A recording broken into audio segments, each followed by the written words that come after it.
Just get started. Welcome everyone to our final webinar Wednesday of 2024. I'm Kirstine Stephen and I'm an Assistive Technology and Additional Support Needs teacher here at Call Scotland. Delighted to be joined today by Caroline Shepherd of Readingwise and Paul Donald, who's got the longest job title. He is a principal teacher with a remit for quality improvement and transitions. Is that right, Paul?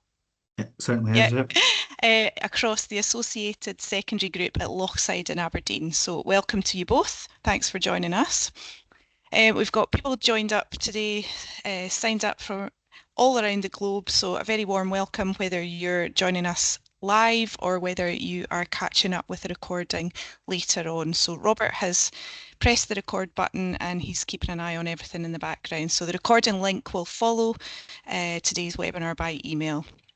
Please ensure that you keep your mics muted during the presentation, and if you don't want to be in the presentation, then please just keep your cameras off for now. So Paul and Caroline are going to present for about 20 minutes and then will be an opportunity to ask any questions. In the meantime though, if you think of anything, please pop any questions into the chat pane, and I think Caroline's going to probably keep an eye on that as well as myself, and then we can facilitate any questions and answers at the end. So without further ado, I will hand over to Paul and Caroline. Thank you. Thank you very much. It's my pleasure and delight to be joined here today with my colleague Caroline from Readingwise on the theme of effective improvements with Readingwise in general. As Mr. Open there, I do have the longest job title, arguably, but in a nutshell, my job is to kind of coordinate supports between our primary schools and our academy to really get it right from those early years into primary and then through secondary to think about positive destinations. And Readingwise is such a big part of our journey, and hopefully I'm going to share today why we've centralised Readingwise as part of our strategy for moving forwards. I just want to talk to you a little bit about where our context is. So our locality context is based in in Aberdeen City in Scotland. We have some of the most deprived areas within the city. We are based in the south side of Aberdeen City. Aberdeen City is often viewed as a place of oil-rich nature, but actually within pockets of Aberdeen itself, particularly the south locality where we're working, there are these pockets of deprivation. The yellow area at the top there is our Tory schools. The pink areas are Kincorth schools, and Cove, the purple area, is down at the bottom here. 2/3, the yellow and pink, make up most of our deprivation alone in our ASG. We used to have, historically, prior to 2018, an academy based in Tory and an academy based in Kincorth. That closed these and then have merged to become one academy called Lochside, and Aberdeen's newest academy from 2018. So our primary schools are on a bit of an improvement journey, not only in terms of the shift in terms of actual architecture, in terms of schooling itself, but contextually since COVID has emerged. Brexit particularly had a big impact on our area.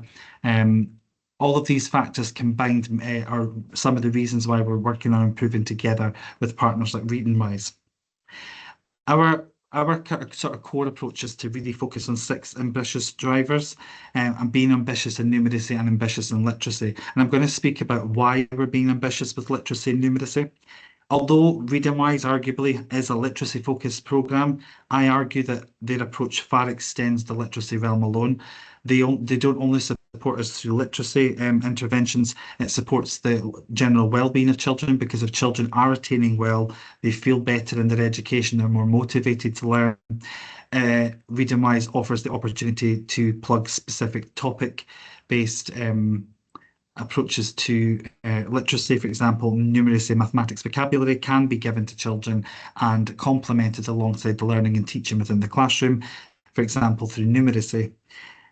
Readingwise roots began as Tara Aksha in 2006 in India. Its approach was to lift people out of poverty and deprivation through literacy, and through giving the keys to literacy, these people were then able to then go on to achieve and get jobs and things like that. Readingwise today actually still serves that purpose, and that's why we've centralised it as part of our approach to our locality. And again, I'm going to share the reasons why in a second. But that aspiring for all to reach positive destinations through being ambitious in literacy and numeracy and supporting the well-being. We want our children to aspire in life to be something and to do really well, particularly since our schools have closed. That identity, that self-affiliation and belonging has changed. My role as PT Quality Improvement Transitions is to think of transitions, as I said, from early years to primary to secondary and that whole journey of the child. So by using things like Readingwise with data, with teachers, we can really look at pockets of changes over time, give intervention for reading as and when appropriate. And I'm talking about intervention in the sense not just for those who are below track learners, I'm talking about those who are above track learners, to really push and challenge pace and challenge of learning as well. Our context itself, I just want to draw attention to some of our figures. A third of our data zones are in the top 20% most deprived areas in Scotland, with 6% falling into the top 10% most deprived. That's a mouthful in itself. I'll let that sink in. On top of that, 15% of our learners leave with less than national average qualifications. That's higher than the national average. That's not good enough. But we find ourselves in that situation. Across all our schools, the average attendance is 76%, which is 14% lower than the national average of 90.2%. 30% of our data zones have crime rates higher than the average crime rates in Scotland, with a third of those being at least 2.5 times above the national average. We know that numeracy is a predictor for that, and literacy also plays a key part in that as well. The number of our learners accessing university who go on to reach positive destinations through that route is just 3%. 18% of our locality being prescribed drugs for psychosis, anxiety, etc. And again, in 2024, I just want to let this sink in, 1 in 10 homes here have no central heating. So yes, contextually, all these factors are against us, but we are committed to really improve together with partners to get it right for the child across all the stages. I do want to draw attention to the fact that we are aware that 60% of our children have additional support needs, and that's just those that are recorded on a system. We know that that's probably far higher than what we have recorded. 23% of our learners are classed as English as additional language, with the majority of them being new to English or early to English acquisition. 69% of the children living in the lowest SIMD quintiles, and 15% of the children accessing free school meals. This is those who aren't accessing the current offer of the government who get it for free. These are the older children, and that 15% make up just one area alone. So all that together, we're on a mission to work in improving different aspects of our work. And Readingwise sits within our literacy unit, but as I said, it does have repercussions on and how we move across different areas of our improvement planning. One of the things we're trialling is the use of a P2 pilot of the ZIP program. ZIP, I'll come to explain a little bit about that and what that does in a second, but we're using that to close emerging gaps in phonological awareness and decoding to support reading eventually in the classroom. It's been complemented and used alongside the learning teaching approaches within the classroom to really get it right and close those gaps for our learners. For specific learners from P3 to S3, we use the suite of Readingwise interventions to support pupils' progress with decoding, comprehension, and vocabulary. A lead contact in each school has been trained, and one of the key factors to any successful partnership and intervention is the training that's provided and offered. Readingwise and Caroline have been really instrumental in working with us throughout the years from 2015 circa, probably before and after, really working with colleagues to train staff all the time, because one of the factors is you get new staff come and go all the time, but you want your strategy to really work well. So Caroline's really committed to helping and train and support us where necessary and where appropriate. And she's been key and instrumental in terms of how we develop the pilot and moving forward as well. So partnerships are really key to the type of work we do. We know our context could be said the facts are staggering against us, but it's not good enough. We want the best for our children and young people. We want to really focus on that together aspect. And together doesn't just focus on our schools, it focuses on the partnership as well and really involving them in the process of improving with the children.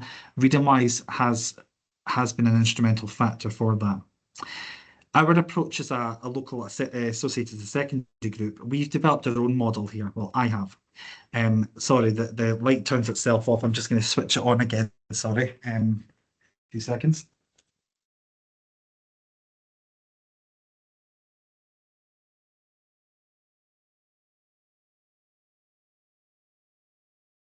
Sorry, I do apologise. I'm in a school building with new automated lights. So our partnership approach centres on this new model. Our zip and decoding programmes support children who cannot find ways to decode text. So zip enables learners to learn initial sounds and revise initial sounds, particularly stage one active literacy assessment sounds, um, for your alphabet, your basic digraphs such as sh, ch, th, w, etc.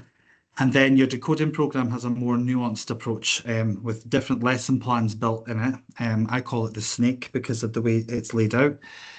Different lesson plans that are built within that at stage 2, 3 for more complex phonemes and phonological knowledge there as well. If you've learners who are dyslexic or in toe by toe, the decoding program is really good to complement alongside those learners who are still at the early stage of decoding phonics and early literacy. We use the GL single word reading test as a factor to decide whether children would go on to these two modules or our more advanced modules for strengthening comprehension, the comprehension unit itself, which at the minute we're only offering at Lochside because that does need a targeted approach with a pupil support assistant or teaching assistant. And in our primary schools, particularly post-COVID, that's not been possible to do that. But to be ambitious in literacy and support the comprehension, the vocabulary unit has the same architecture, arguably, as the ZIP programme. And within that has short burst units and lessons. So children who can comprehend, and through the GL assessment, we're able to tell whether children need to be focused on word decoding or whether they're ready enough to move on to comprehension-based approaches. With the vocabulary, it can be complemented within the classroom. If you're reading a novel such as Harry Potter and the Philosopher's Stone, for example, you can feed in words directly to that book, to the child, that helps just consolidate some of that higher vocabulary. If you're working on a topic such as numeracy and mathematics focused on shape, for example, you can plug in those concepts to the child and allow the child to assimilate the vocabulary, learn the background knowledge behind the vocabulary, so that then they've got the keys and tools to then access the comprehension of what you're talking about within the class.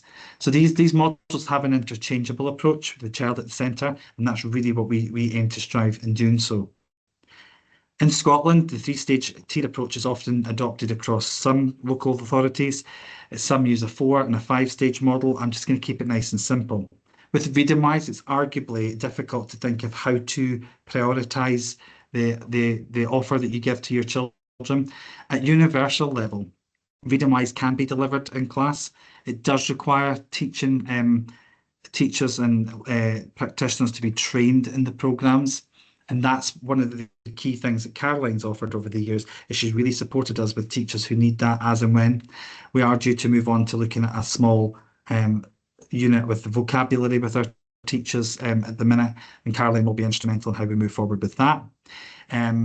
We use these modules within class, so if you've got a group of learners who are able, who can comprehend, the vocab unit would be assigned to them.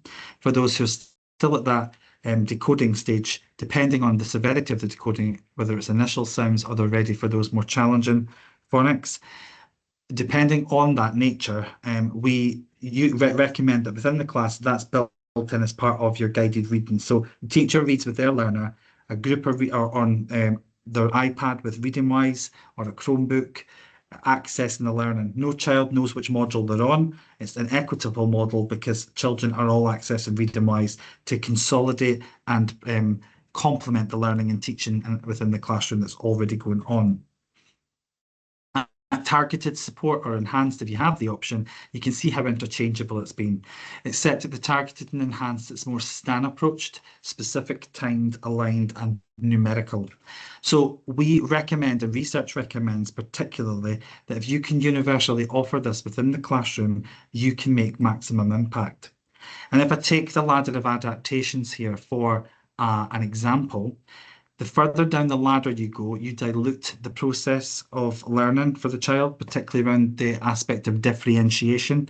And I do want to use that word contentiously within the Scottish context, that I argue that the GTCS standards for teaching, using the word differentiation in itself is a barrier to how equitable we can be to support our learners in closing the poverty-related attainment gap, particularly around key themes such as literacy and numeracy.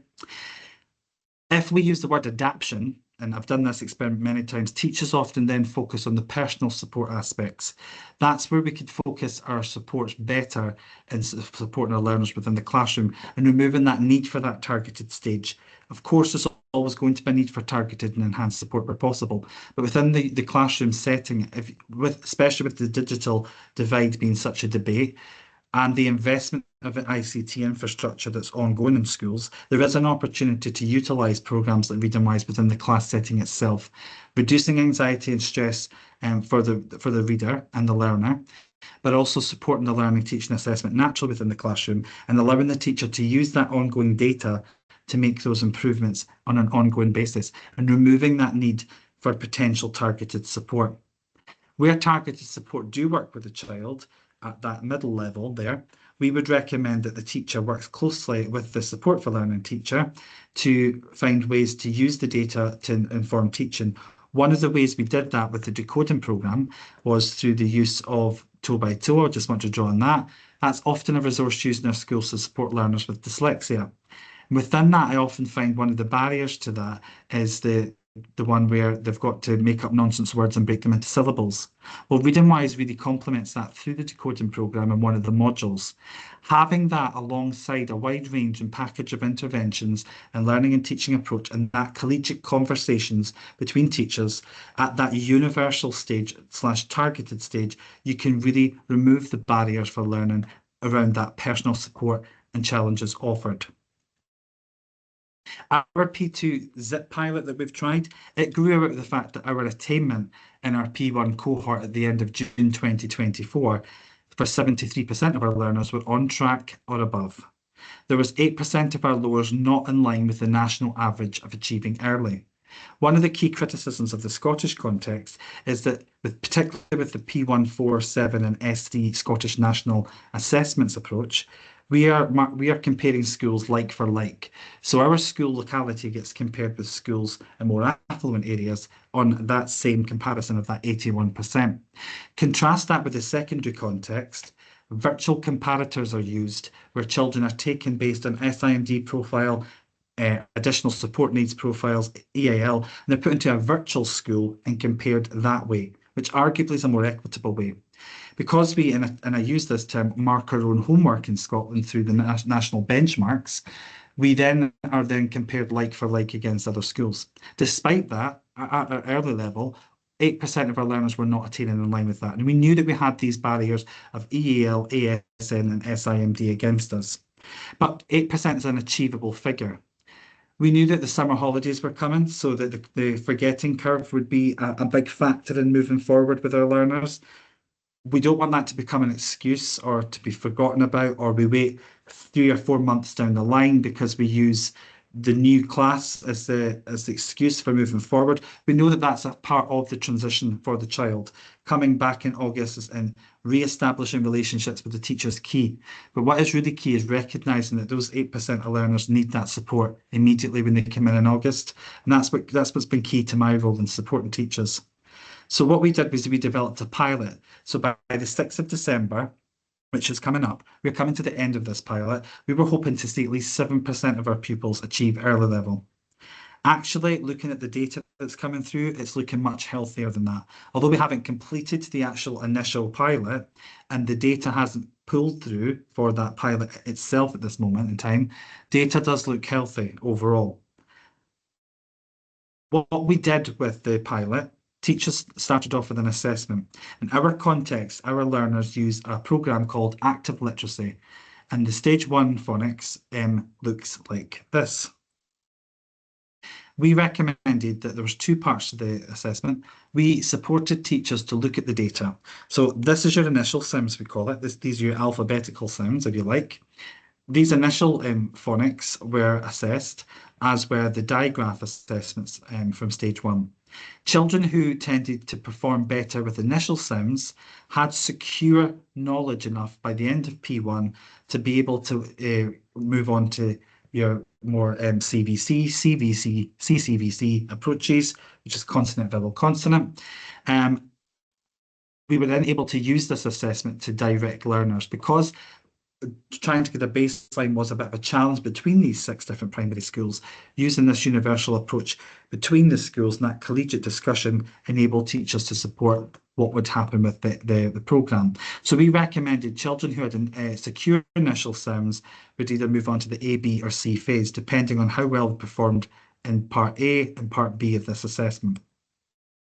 So Readingwise was then delivered to our learners between 5 and 10 minutes. 15 minutes maximum in the early years, the attention span's not there. We had one learner on it for 25 minutes. They really must have loved their Readingwise that day or hated it. But we recommend, particularly in the early years, that 5 minutes is enough time for them to log in. An iPad we recommend being used, but we do recommend that it's supervised. One of the tendencies with these projects is because it's computer-based, and the argument is there isn't an extra adult in the room, that we don't supervise. Supervising with programs like Readingwise is really key to getting it right for that learner. We told our teachers to identify who had particular barriers, such as ASN and EAL later, so that we could then track and see if there was a key trend within that year group. Again, at this moment in time, we don't have the data to suggest that, but what I am noticing is for our EAL learners particularly, they tend to make slower progress. And herein lies our monitoring progress section of our presentation. Here you'll see what it looks like for the teacher. The modules are listed at the top. The names are listed down the left-hand side. And then you've got the date of the last use, the total time on the programme, the accuracy rate, the programme the child's on, the progress they're making, and the different days and how long they logged in for. One of the good things about Readingwise is children can earn coins and as part of their work. And these coins can then be used to give certificates to reward children's progress in reading. So if I take Ed Sheeran here, for example, he earned 4,018 coins. That's a huge achievement. So that child would definitely be getting a certificate to reward him for his hard work. In terms of accuracy rate, arguably a contentious subject, but we often said children who were at 80% or greater accuracy rate had good grasp of the concepts because they tended to be concentrating on what the word cards were saying. Children who scored less than that, Taylor Swift, for example, she's got an accuracy rate of 46% with an hour and 25 minutes on the programme. That to me suggests this child is having some difficulty with the current programme that they're on, being the B phase start. So with the ZIP programme, there were 3 different phases. A phase start focused on those initial sounds for children who needed that.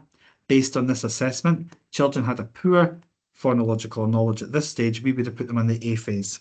For children who had secure knowledge in both these parts, we put them onto the B or the C phase. We only ever recommended the C phase for really able learners. So almost all our learners then moved on to the B phase if they had secure phonological knowledge. And the B phase then allows children to practice the phonics that they would get in the classroom as part of the learning and teaching and assessment. By the teachers looking at the progress on the dashboard, they could use that live data to then make improvements in the classroom to focus on which phonological gaps and what phonemes were coming up. And actually, from conversations with teachers, some of it was surprising. They thought children had secured the sound, but actually what they were noticing was they weren't sure about the sound itself. So actually they were able to reteach that, and that's what's come strong through in our data. Although we're new to it, teachers then were given further professional learning around the use of phonics as well. And these resources are available for you to look at a later date. So the impact of what we're doing, not just with the ZIP pilot, but overall, where are we? Well, from September to currently now, our 3 modules look like this. Our vocabulary unit is a new module. It requires putting reading ages in, so that's why it comes up an added value of not applicable. But in terms of our decoding, the average added value is 15 months for 133 learners in 7 hours and 11 minutes. In terms of ZIP, this is not the ZIP pilot, I just have to point out. These are children who are accessing ZIP in class at the minute, because I won't have that pilot data till after the 6th of December. But what we're noticing is a 9 months progress in just an hour and 4 minutes. These are huge findings that have emerged, and that's down to the sheer work that teachers are putting in, the work that Caroline's doing and supporting us to support teachers using it universally within the classrooms. And it'll be interesting to see how this pilot emerges as we move forward. vocabulary program, because they're such short, snappy lessons, you've got reading ages, putting them in left pre and post can often be for some learners 10, 15 minutes to as long as 2 weeks. So that's why it can be difficult to measure impact with that at present. Going forward, we've developed a model for prioritising our learners in terms of how we track and monitor that, and to set several groups. This is not a final model, and that's what we're aiming to achieve towards in 2025-26, so that we can focus on specific cohorts of learners through the use of Readingwise, for example. I do want to just end the session there and open us up to any questions that you may have. Apologies, Caroline, I've done most of the talking today, but Caroline has been really instrumental, and she'll be able to answer any of your technical questions that you have with Readingwise, and I'll be able to answer any strategy-based questions you may have with what we are doing today. But thank you very much for listening, and I will take it back to the main room. Thanks very much, Paul. That was great. It was, yeah, it's a very robust pilot you've put in place there, and you know you've got your very clear data coming through. So I love the being ambitious with literacy as well. If anyone's got any questions, please pop them into the chat just now.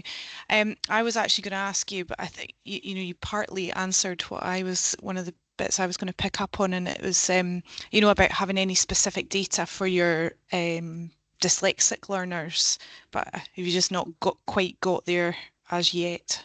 I think we do have data. I would be stabbing in the dark. One of the things that we haven't developed very well, and I'm sure Caroline would comment on this as well, we're in a beginning journey of coordinating things between the schools. So in terms of identifying who has what, that has been challenging. One of the things that we do use at Lochside Academy, one of our pupil support assistants, she's fully trained on Readingwise, works closely with our dyslexic teachers who are trained in that.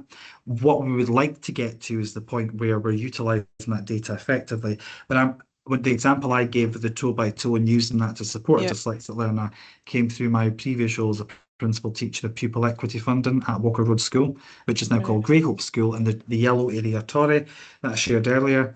And in my experience, it does accelerate progress, because I often find that within the toe by toe book itself, that lesson of breaking things into syllables with nonsense words is actually a barrier to engagement.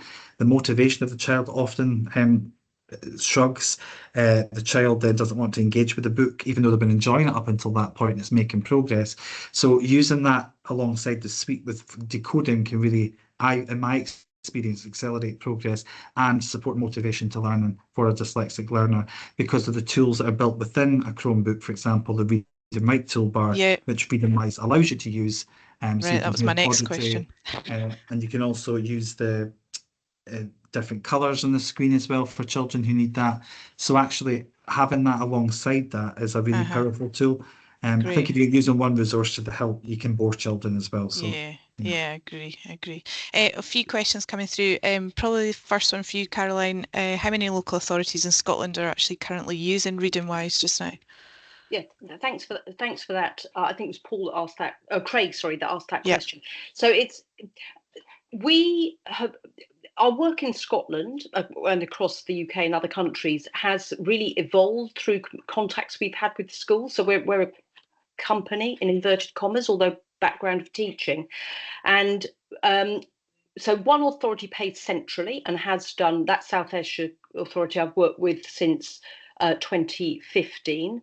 I met contacts from Aberdeen and Edinburgh back in a BEC conference in 2013 or 14, and that's how the work has evolved across those two authorities. I work with a lot of schools in Glasgow, some in North Ayrshire, some in East Ayrshire. I think there's somebody here from East Ayrshire. So I do work with West Lothian, a lot of authorities, but it's very much been word of mouth. I've tried to make contacts with central authorities, but you know, these are hard people to speak to.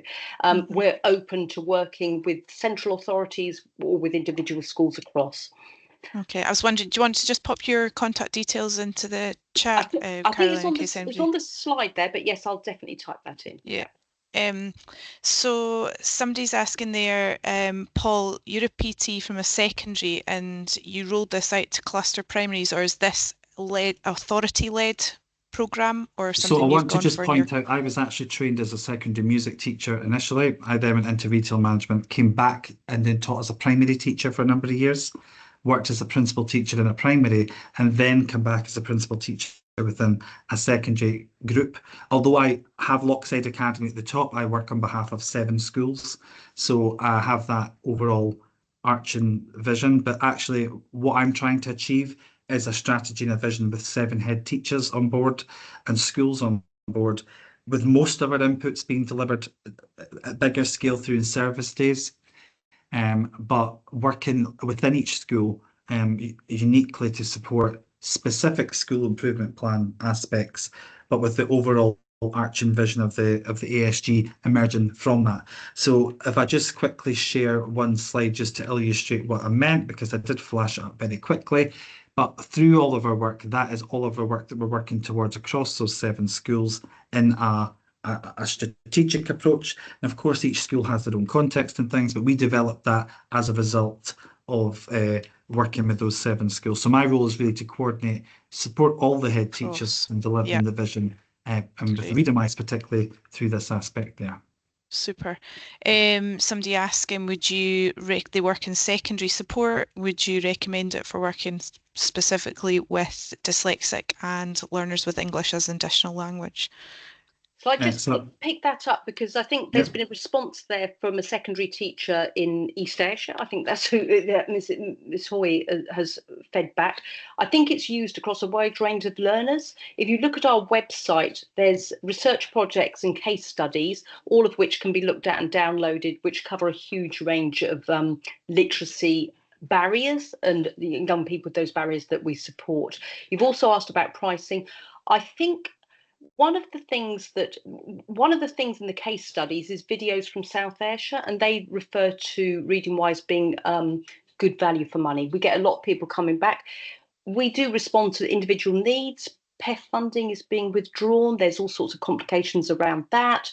We are very much people who will talk to schools to try and work out things that work for the schools. I don't know, Paul, I think you'd agree that we've worked out fairly fair pricing. Add comment to that?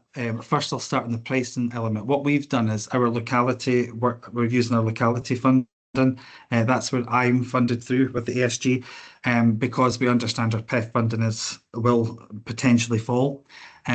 Again, having worked in pupil equity funding, and that's where we use Readingwise in the school I was at, we've we've signed up to a 4-year deal with it on an ongoing basis, working with Caroline on that to really get it right for our learners. In terms of the comment about the dyslexic learners, no, it's not just for dyslexic learners.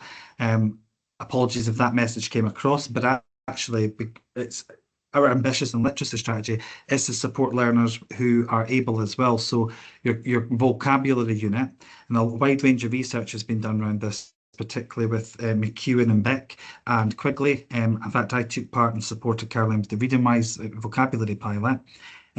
Vocabulary impacts poverty, and if children don't learn as few as 30 million words by the age of 3, then if they're living in poverty at the same time, that can have an abject effect of them engaging with literacy later in life. University of Oxford did a study in 2018 saying that vocabulary is a predictor for success in terms of future outcomes and positive destinations. It can actually be 4 times, they can be like 4 times likely to struggle if they're poorer vocabulary.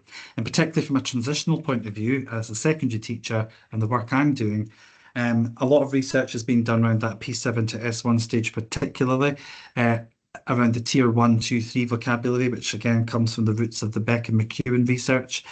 Feel free to chip in, Caroline, if I'm getting that wrong. But the research I did through the University of Aberdeen certainly demonstrated that if you target your tier 2 vocabulary, that can open up the keys to comprehension for children when they come to places like Lochside Academy, for example, or the academy in your context, which then, by targeting your subject-specific vocabulary, your tier 3, that can then have a bigger impact, because that's often a barrier for children to engage in the wider curriculum of a secondary, is the vocabulary that are niche things like having been a music teacher, things like appoggiatura, fugue, in the science context, the mathematical context, for example, these can have barriers. Even though they're able comprehenders, vocabulary can still often be a barrier there. So it has a wide range of use. It can be used within a classroom in a secondary, and That's we super. our target support use it as well. Thank you so much, Paul and Caroline. That's been really helpful. And clearly, Paul, you would be a very good person to get in touch with if anybody wanted to ask anything else, if they thought of anything else afterwards. So thank you both very much for presenting this afternoon. Thanks everyone for joining us. And as I said, this is our final webinar of 2024. So I suppose it's time to say, I hope everyone has a great Christmas, and we'll see you back in the new year. We'll be back on the 15th of January with Jenny Lawrence from Liberator. So thanks everyone very much, and have a good evening. Thank you very much. Do get in touch. Thank you. Bye-bye. Thank you. Bye now. Thank you, Paul. Thank you.